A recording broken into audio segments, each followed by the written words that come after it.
బంగారం ధరలు రోజురోజుకు పెరుగుతున్నాయి. రానున్న 2-3 నెలల్లో భారీ సంఖ్యలో పెళ్లిళ్లు జరగనున్నాయి. ఈ క్రమంలో బంగారం ధరలు సామాన్యులను భయపెడుతున్నాయి. ఇంత ధర ఉంటే పెళ్లిళ్ల సమయంలో ఎలా కొనాలంటూ తలలు పట్టుకుంటున్నారు. ప్రస్తుతం ఉన్న ధరలు చూస్తుంటే పెళ్లి పెట్టుకున్న వారి గుండెల్లో రైళ్లు పరిగెడుతున్నాయి. ప్రస్తుతం దేశంలో 24 క్యారెట్ల 10 గ్రాముల బంగారం ధర 90,000 రూపాయలు దాటింది. అంతర్జాతీయ మార్కెట్లో ఔన్స్ గోల్డ్ రేట్ $3,000లకు చేరింది. ప్రస్తుత పరిస్థితులు గమనిస్తే ధర ఇప్పట్లో తగ్గదేమోనన్న అభిప్రాయాలు వ్యక్తమవుతున్నాయి. పైగా పెళ్లిళ్ల సీజన్ వచ్చేసింది. రోజురోజుకు ధర పెరగడం చూసి పెళ్లి సంబంధాలు కుదుర్చుకున్న వధూవరుల తల్లిదండ్రులు ఆందోళన చెందుతున్నారు. మరోవైపు ధర పెరగడంతో కొనేవాళ్లు కరువయ్యారని ఆభరణాల వర్తకులు ఆందోళన వ్యక్తం చేస్తున్నారు.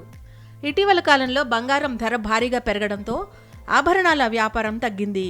బంగారు ఆభరణాల అమ్మకాలు 70% తగ్గినట్లు సమాచారం. పాత బంగారం ఇచ్చి కొత్త ఆభరణాలు తీసుకోవడం పెరిగిందని, ఎంతో తప్పనిసరి అయితే తప్పించి కొత్త ఆభరణాలను ఎవరూ కొనుగోలు చేయడం లేదని వ్యాపారులు అంటున్నారు. ప్రస్తుతం అంతర్జాతీయంగా నెలకొన్న పరిస్థితుల కారణంగా బంగారం ధర తగ్గే సూచనలైతే కనిపించడం లేదని నిపుణులు అంటున్నారు.